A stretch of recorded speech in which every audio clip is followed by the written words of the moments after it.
Ready when you are. My name's Chad Butler, and I play in the band Switchfoot. How'd you join Switchfoot? How did that all come about? Well, the band Switchfoot came together many years ago.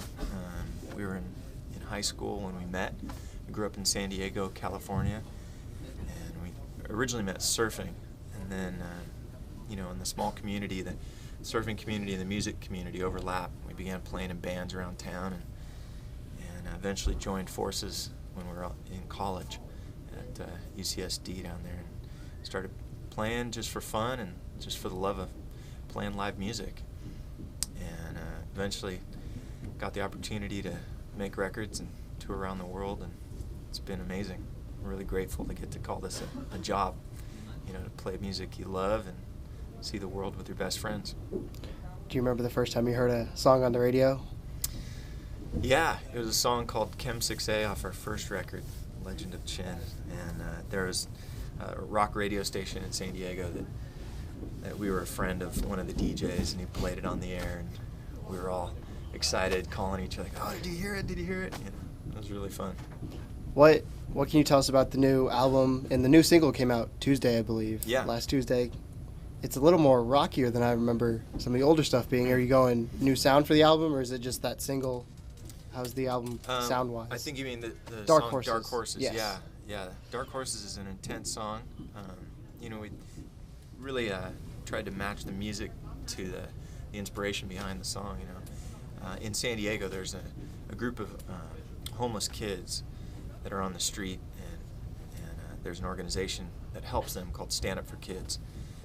And we have an event every year called the Bro-Am in San Diego that raises awareness for Stand Up for Kids. And we invite them all down to the beach, and they get a chance to just be in the spotlight for the day and be celebrated. And so that song was sort of born out of that idea, the dark horses, the underdogs. And these kids are, dealt a really hard hand in life, It's not their choice to be going through what they're going through, and we just really want to be shining the spotlight on them, and hopefully this upcoming tour this fall we're going to be partnering with Stand Up for Kids across the country now. There's locations coast to coast, and inviting people to come out to the shows and bring a backpack to donate. When's the new album come out? When can we expect it? The new album, Vice Versa, comes out September 27th, and musically for us, we're really excited, like the first single, Dark Horses, was definitely a stretch for us, sort of pushing a little more intense towards the drum and bass. We started a lot of the songs with just drum and bass without guitars, and worked on those grooves for a long time. It was a lot of fun for me being a drummer, to be able to sort of be a little bit more free form instead of playing to a guitar track, but to actually be working on a groove a little deeper than normal.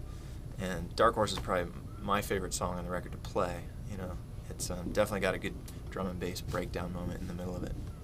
Is there a significance behind the name Vice Verses, or where'd that come from? Yeah, that song, Vice Versa, the title track, sort of talks about the polarity of life, life and death, the light and the dark, the good and the bad, and that sort of duality. Vice Versa sort of became the catalyst for the whole record, and all the other songs fit around that theme. So why Promark? Promark. Well, I'll tell you a funny story. When I was growing up, I was a fan of a band called Fishbone, and there's a drummer, Philip Fisher, that as a high school kid I latched onto. I'd go to the shows and watch as close as I could to the stage, get maybe even up by the corner of the stage so I'd get a better angle at what he was doing behind the drum kit. And I remember at this one show at Crenshaw High School, it was a benefit concert, and there was no security. It was a real loose environment. Everybody's packed in this high school gymnasium, and I was able to sneak around the side of the stage where I normally couldn't get to.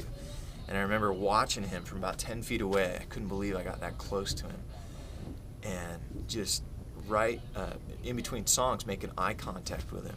And I was just this kid just smiling, just watching his move, just taking notes, And he tossed me a pair of sticks. And I'll never forget it. I caught him there, a 747 wood tip. and I took them home and learned to play drums on those sticks in my garage, and I've played the same stick for the last 15 years. So I assume those were your first sticks ever, the ones he tossed you, or? Those were the first ones that I remember.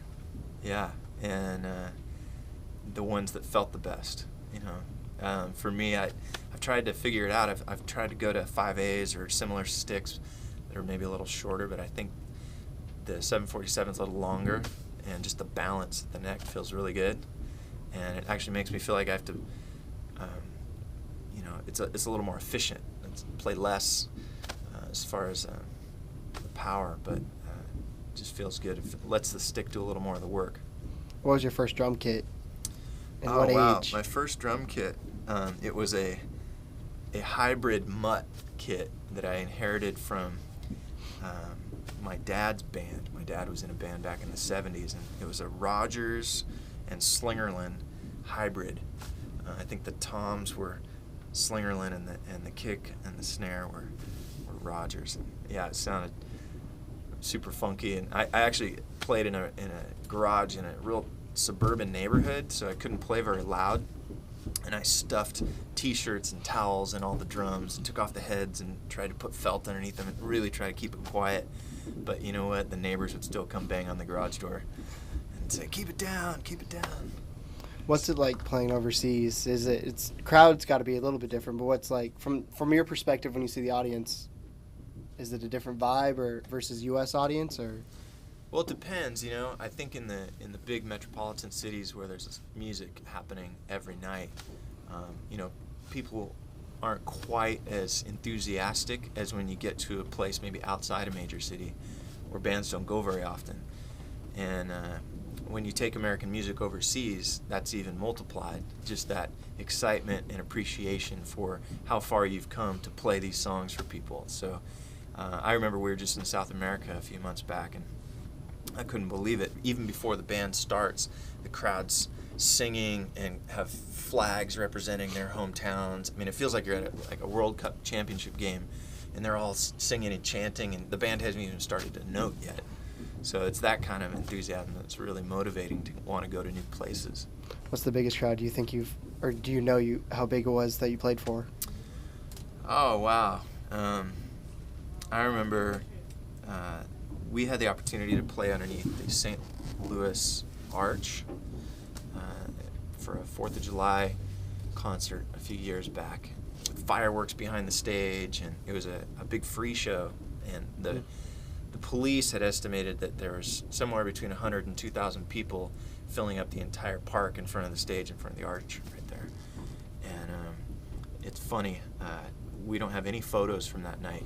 We only had our guitar tech took a video camera and went across the stage once. So I have about 10-second of video of that, and that's what we remember the whole evening by.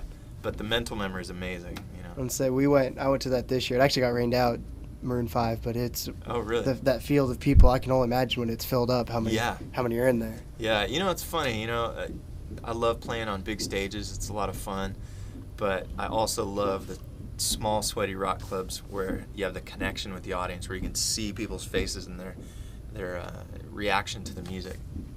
How often do you get to do the smaller clubs now that you're a we band? mix it up. You know, sometimes when we go on tour, we'll have an opportunity to play in places where you know, you can see everybody's face to the back wall, and then places like this at a festival tonight where it's just a sea of dots, and you know, both are really exciting and unique to their own.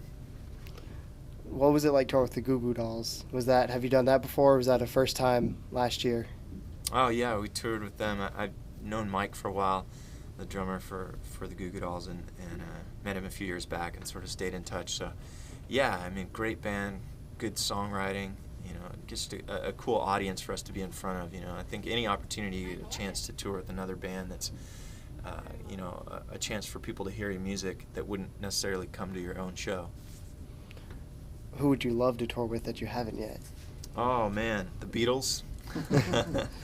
No, I think you know, we've had opportunities to open for many of our heroes, from Wilco to Foo Fighters to, you know, REM, whatever, and I feel like there's moments when I look back that I go, gosh, I never would have dreamed to get to be on stage with my heroes, you know. So if I were to pick anyone that I haven't met yet, it would be Stevie Wonder. I grew up listening to his records, and when I found out that he actually played drums on a lot of his albums, that was phenomenal. I couldn't believe that, you know. So I've been a big fan, and he's probably, if I had to pick a single musical influence, it'd be him. What's next for Switchfoot? You have the new album coming out. What's the tour dates look like after that? Yes, new album comes out September 27th, Vice Versus, and we'll be on the road for the next year or more than that. You know, we're just excited to get to play these songs. You record an album, and then it's that interim period when nobody knows the music yet, but we're really excited to debut new songs. So we're going to play a few tonight, and once it comes out in September, I can't wait to hear people singing along. I believe that's it. I have a question, but look at Keegan for the answer. But if you weren't the drummer with Switchfoot, Yeah. what would you envision yourself be doing? If I wasn't the drummer for Switchfoot, you know, I might be a high school teacher. Some of my high school teachers really influenced me, encouraging me to get involved in things that I love, music and surfing, and I'd probably be doing that so that I could have the summers off. I always thought that was a pretty good gig. Yep. I agree with that one. Is that it? You got anything? I want to ask, what was the weirdest thing you've ever signed? The weirdest thing I've ever signed was a car. And, What kind of car? well, it's a funny story.